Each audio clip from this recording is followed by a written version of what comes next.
ಉಡುಪಿಯ ಬಟ್ಟೆ ಮಳಿಗೆಯೊಂದರ ಮಾಲಕರು ರಿಕ್ಷಾ ಚಾಲಕರ ಮೇಲೆ ದೌರ್ಜನ್ಯ ನಡೆಸಿರುವುದನ್ನು ಖಂಡಿಸಿ ರಿಕ್ಷಾ ಚಾಲಕರು ಉಡುಪಿಯಲ್ಲಿ ಬೃಹತ್ ಪ್ರತಿಭಟನೆ ನಡೆಸಿದ್ದಾರೆ.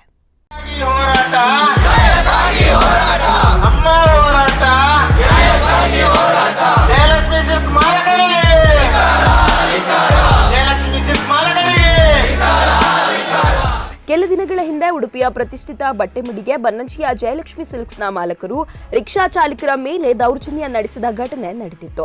ಪಾರ್ಕಿಂಗ್ ವಿಚಾರವಾಗಿ ರಿಕ್ಷಾ ಚಾಲಕನಿಗೆ ಬೈದು ಸುಮಾರು 3 ಗಂಟೆ ಆತನ ರಿಕ್ಷಾದ ಹಿಂದೆ ಮುಂದೆ ವಾಹನವಿರಿಸಿ ತೊಂದರೆ ನೀಡಿದರು. ಈ ಘಟನೆಗೆ ಸಾರ್ವಜನಿಕರು ಆಕ್ರೋಶ ವ್ಯಕ್ತಪಡಿಸಿದ್ರು. ಈ ಘಟನೆಯನ್ನ ಖಂಡಿಸಿ ಇದೀಗ ರಿಕ್ಷಾ ಚಾಲಕರು ಪ್ರತಿಭಟನೆ ನಡೆಸಿದ್ದಾರೆ.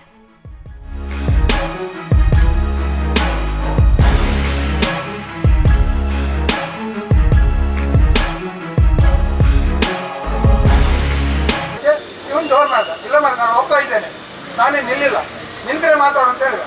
ಮುಂದೆ ಬರಾಗ ಮತ್ತೊಬ್ಬ ಬೈದ. ಆಗ ಇವನು ಗಾಡಿ ನಿಲ್ಲಿಸಿದ. ಹೌದು, ಅಷ್ಟೊತ್ತಿಗೆ ಅವನು ಒಳಗಿಂದ ಬಂದವನು ಅವ್ನು ಜೋರು ಮಾಡಿ, ನಿನ್ನೆಂತ ಜೋರು ಮಾಡಿದ್ರು, ಎಂತ ಬಾರಿ ಬಾರಿ ಮಾತಾಡ್ತಿದ್ದೆ ಅಂತ ಕೇಳಿದ. ಅದಕ್ಕೆ ಏನು ಹೇಳಿದ, ಇದು ರಸ್ತೆ ನಿನ್ನ ಅಪ್ಪಂದ ಅಲ್ಲ, ಆದ್ದರಿಂದ ಇದು ಪಬ್ಲಿಕ್ ರೋಡ್ ಇದೆ, ಇಲ್ಲಿ ನಾನು ನಿಲ್ತೇನೆ ಹೋಗ್ತೇನೆ, ಅದನ್ನು ಕೆಳಗೆ ನೀನು ಯಾರು ಅಂತ ಹೇಳಿದ. ಅಷ್ಟು ಹೇಳಿದಕ್ಕೆ ಇವ್ ನನ್ನ ಗಾಡಿಯಿಂದ ಕೆಳಗೆ ತಳ್ಳಿ ಗಾಡಿಯ ಕೀ ತೆಗೆದು ಗಾಡಿನ ಬದಿಗೆ ತೋಡಿ ಇನ್ನಿಬ್ಬರ ಹತ್ರ ಒಂದು ಜಯಲಕ್ಷ್ಮಿ ಬಟ್ಟೆ ಅಂಗಡಿಯ ಮಾಲೀಕನ ಕಾರು, ಮತ್ತೊಂದು ಅವರ ಓಮಿನಿ ಕಾರು ಎರಡನ್ನೂ ತಂದು ಗಾಡಿಗೆ ಹಿಂದೆ ಮುಂದೆ ಇಟ್ಟು ಗಾಡಿಯನ್ನು ಬ್ಲಾಕ್ ಮಾಡಿಬಿಟ್ಟಿದ್ದಾರೆ. 1 ಗಂಟೆಯಿಂದ 4:15 ಗಂಟೆ ತನಕ ಬ್ಲಾಕ್ ಮಾಡಿದ್ದಾರೆ. ಕೀ ತೆಗ್ದಿದ್ದಾನೆ. ಕೀ ತೆಗೆದು ಕಡೆಗೆ ನಾವು ಅಷ್ಟೇ ಹೇಳಿದ್ದಕ್ಕೆ ಕೀ ತಂದು ಗಾಡಿಗೆ ಬಿಸಾಡಿ ಹೋಗಿದ್ದಾರೆ. ಕೀ ತೆಗೆದವನು ಹೊರಗೆ ಬರಲಿಲ್ಲ. ಬಂದರೂ ಅವರನ್ನು ಇಲ್ಲಿ ನಿಲ್ಲಿಕ್ಕೆ ಬಿಡಲಿಲ್ಲ ನಮ್ಮ ಪೊಲೀಸ್ನವರು. ಏನೋ ಸಮಸ್ಯೆ ಆಗ್ತದೆ ಅಂತ ಹೇಳ್ಬಿಟ್ಟು ಅವ್ರನ್ನ ಕಳಿಸ್ಲಿ, ತೊಂದರೆ ಇಲ್ಲ. ಆದರೆ ಬಟ್ಟೆ ಅಂಗಡಿಯವನು ಬಂದು ಅವನು ಆ ರೀತಿ ಮಾತಾಡಿದ ರೀತಿ ತಪ್ಪು. ಯಾಕಂತ ಅವನು ಸಾರ್ವಜನಿಕರನ್ನು ನಂಬಿ ಅವನು ವ್ಯಾಪಾರ ಮಾಡುವ. ನಾವು ಕೂಡ ಹಾಗೆ ಸಾರ್ವಜನಿಕರನ್ನು ನಂಬಿ ನಾವು ವ್ಯಾಪಾರ ಮಾಡುವ. ನಮಗೆ ಸಾರ್ವಜನಿಕರು ಮುಖ್ಯ, ನಮಗೆ ಎಷ್ಟು ಮುಖ್ಯನೋ ಅಷ್ಟೇ ಅವನಿಗೂ ಮುಖ್ಯ.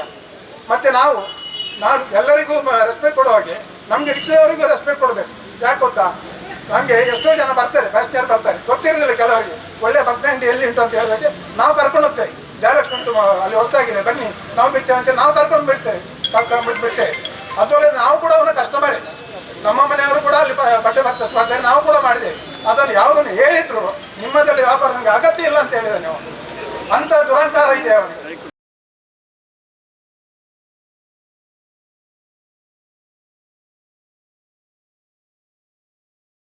ಶ್ರೀಕೃಷ್ಣ ಮಠದಿಂದ ಎಸ್ಪಿ ಕಚೇರಿವರೆಗೆ ಪಾದಯಾತ್ರೆ ನಡೆಸಿ ರಿಕ್ಷಾ ಚಾಲಕರು ಮನವಿ ಸಲ್ಲಿಸಿದ್ದಾರೆ. ಬನ್ನಂಜಿ ಜಯಲಕ್ಷ್ಮಿ ಮಳಿಗೆ ಎದುರು ಇರುವ ಯೂಟರ್ನ್ ಅನಧಿಕೃತವಾಗಿದ್ದು ಅನೇಕ ಸಂಚಾರ ಸಮಸ್ಯೆಗೆ ಅದು ಕಾರಣವಾಗಿದೆ.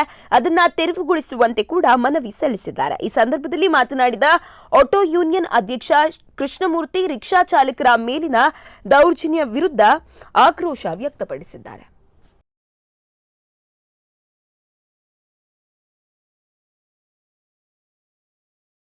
ಹೋಗಿ ಬರಲಿ, ಮೀನು ಮಾರ್ಕೆಟ್ ಇಂದ ಹಿಡಿದು ರಿಕ್ಷಾ ಸ್ಟ್ಯಾಂಡ್ ಇಂದ ಎಲ್ಲ ಇದೆ, ತಾತ್ಕಾಲಿಕ ಶೆಡ್ಗಳು.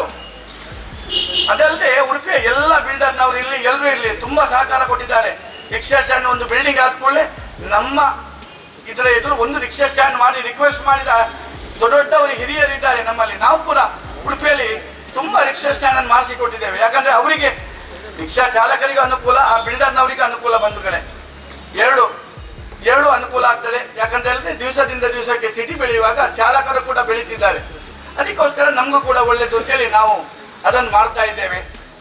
ಸಂಸ್ಥೆಯ ಮುಂಭಾಗದಲ್ಲಿ ಯೂಟರ್ನ್ ಇದೆ ಸ್ವಾಮಿ, ಯೂಟರ್ನ್ ನೀವು ಮಾಡಿದ್ದಲ್ಲ.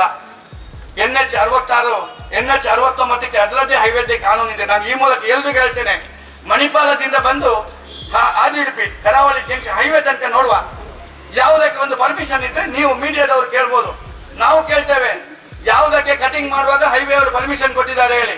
ಹೊಗಳಿಕೆ ಮಾತು ನಮಗೆ ಜನರಿಂದ ಹಾಗೂ ಒಳ್ಳೆ ವರಿಷ್ಠ ಆಫೀಸರ್ಸ್ ಇಂದ ಬಂದಿದೆ.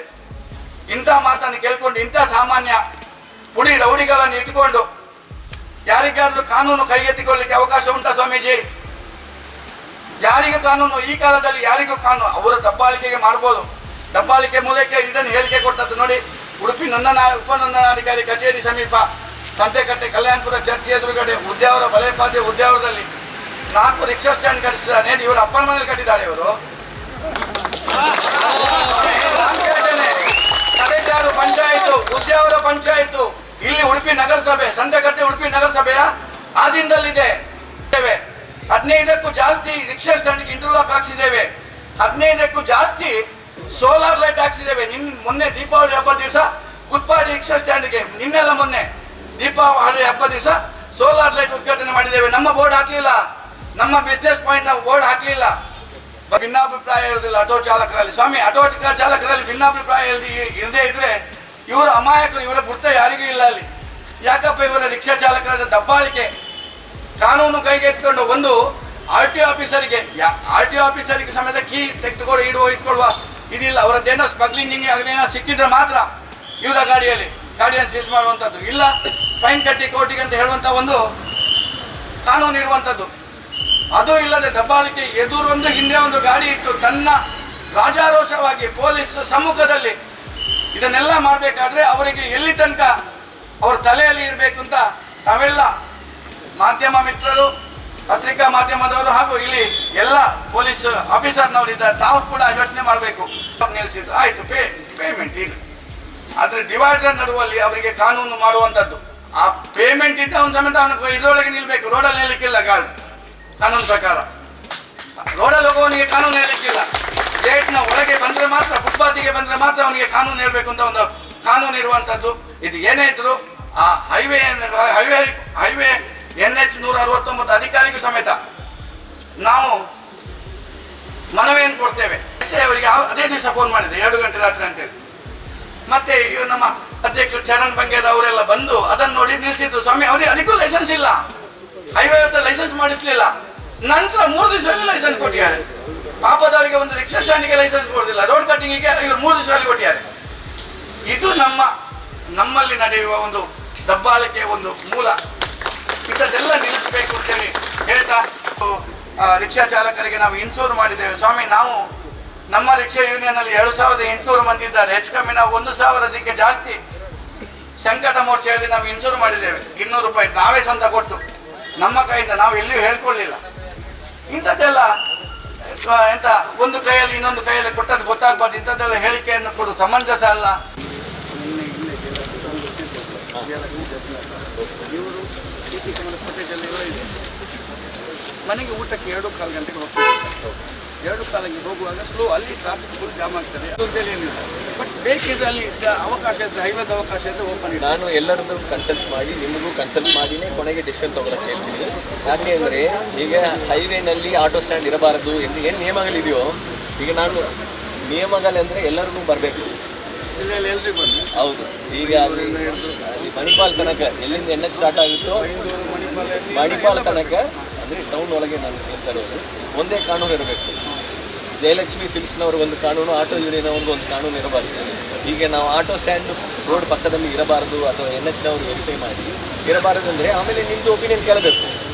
ನಾನು ಇಲ್ಲ NHನವ್ರು ಹೇಳಿದ್ದಾರೆ ಅಂತ ಏಕಾಏಕಿ ನಾಳೆ ಬೆಳಗ್ಗೆ ಆಟೋ ಸ್ಟ್ಯಾಂಡ್ ತೆಗಿಸಬಹುದಂದರೆ ಹೇಳಿ, NHನವ್ರು ಕೇಳಿ ತೆಗಿಸ್ತೀವಿ ರೈಟಿಂಗಲ್ಲಿ. ಹಂಗೆ ತೆಗ್ಸೋಕ್ಕೆ ಬರಲ್ಲ ಅಲ್ಲ. ಸೊ ನಿಮಗೂ ನಾನು ಹೇಳ್ತೀನಿ ರೀ, ನಿಮ್ಮದು ಅಂದರೆ ಅವ್ರದ್ದು ಕೇಳಬೇಕು, ನಿಮಗೂ ಕೇಳಬೇಕು, ಎಲ್ಲರದ್ದು ಕೇಳಿನೇ ತೀರ್ಮಾನ ತೊಗೊಳ್ಬೇಕು. ಒಬ್ಬರದ್ದು ಕೇಳಿ ನಾವು ಯಾವುದು ತೀರ್ಮಾನ ತೊಗೊಳ್ಳೋದಿಲ್ಲ. ಸಾರ್ವಜನಿಕರಿಗೆ ಯಾರಿಗೆ ತೊಂದರೆ ಆಗಬೇಕು ಅಂದರೆ ತೊಂದರೆ ಆಗಬಾರ್ದು ಅಂದರೆ ಸಾರ್ವಜನಿಕರಿಗೆ ತೊಂದರೆ ಆಗಬೇಕು. ಸೊ ಅವರಿಗೆ ಮೆಜಾರಿಟಿ ಏನು ಒಪಿನಿಯನ್ ಇದೆ ಅದನ್ನು ಕೇಳ್ತೀವಿ. ಇಂಥ ದಬ್ಬಾಳಿಕೆ ಆಗಬಾರ್ದು. ಅದು ಏನು ಹೇಳಿದ್ದಾರೆ ಅದರ ಪ್ರಕಾರ ತನಿಖೆಯನ್ನು ನಡೆಸ್ತಾರೆ. ಅಂದರೆ ಅದು ಕೇಸ್ ಬಗ್ಗೆ ಹೇಳ್ತಾ ಇಲ್ಲಿ ಬಿಡಿ ಅದು ಕೇಸ್ ರಿಜಿಸ್ಟರ್ ಮಾಡಿದ್ದಾರೆ. 50 ವರ್ಷ ಇತಿಹಾಸದಲ್ಲಿ ರಿಕ್ಷಾ ಚಾಲಕರು ತಮ್ಮ ಸ್ಟೇಷನ್ಗೆ ಬಂದಿಲ್ಲ ಸರ್. ಫಸ್ಟ್ ಟೈಮ್ ನೀವು ತೆಗೆದು ನೋಡ್ಬೋದು. ಕೇಸ್ ಬಗ್ಗೆ ಇನ್ವೆಸ್ಟಿಗೇಟ್ ಮಾಡ್ತಾರೆ. ನಾನು ಕೇಸ್ ಬಗ್ಗೆ ಮಾತಾಡ್ತಾ ಇಲ್ಲ. ತನಿಖೆಯಲ್ಲಿ ಇರುವ ಕೇಸ್ ತನಿಖೆ ಆಗುತ್ತೆ. ನಾನು ಹೇಳ್ತಾ ಇರುವುದು ಮುಂದೆ ನಿರಂತರವಾದ ಸೊಲ್ಯೂಷನ್ ಬೇಕಾ ಅಥವಾ ದಿವಸ ಕಿತ್ತಾಡಬೇಕಾ?